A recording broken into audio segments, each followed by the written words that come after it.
The founder of a conservative group in Tennessee said Tuesday that an IRS agent in Cincinnati told him in late 2011 that their superiors were providing guidance on how to screen Tea Party and other organizations, an account that appears to contradict claims that the practice was limited to low-level staffers in Ohio.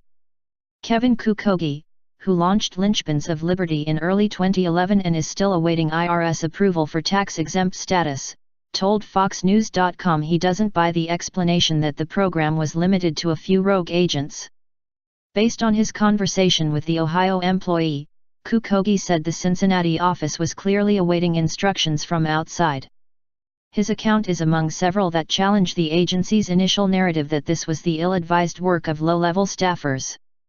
Documents obtained by FoxNews.com show that conservative groups were receiving IRS questionnaires from offices in California as well as Washington, D.C.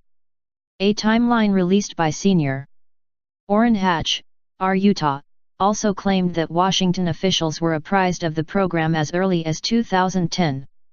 Amid the new revelations, Republicans were calling for additional scrutiny. Louisiana government. Bobby Jindal and Wisconsin government. Scott Walker reportedly called for a special prosecutor. Senior Dean Heller announced Tuesday he would oppose funding additional agents who would be used to implement Obamacare. Senior Rand Paul, RKY, and others called for any agents who acted inappropriately to be fired. Separately, Attorney General Eric Holder said the Justice Department would investigate. Kookogey told FoxNews.com he is looking at possibly testifying before Congress about his experience. He claimed that he was never able to convene his board of directors and even lost a $30,000 grant because of the delay from the IRS.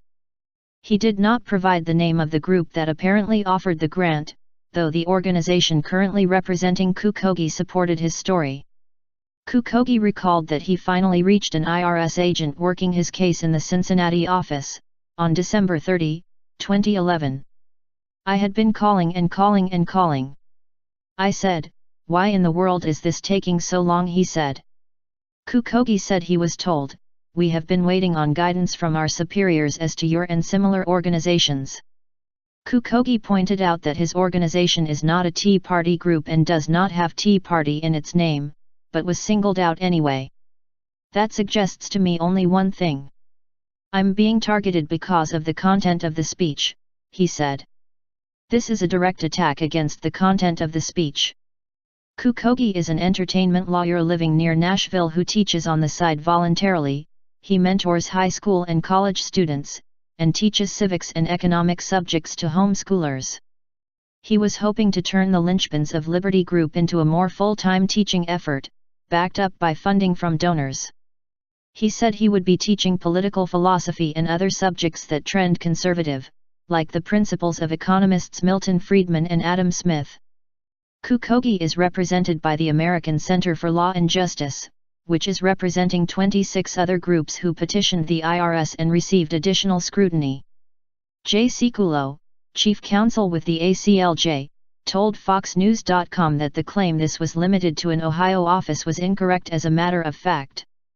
These are not low-level agents, he said, adding that his clients may consider taking the IRS to court and suing for damages. He said his clients had to provide tens of thousands of pages of documents to the IRS as they petitioned for tax-exempt status. Though the IRS insists this was not a partisan effort, Sekulow disputed that.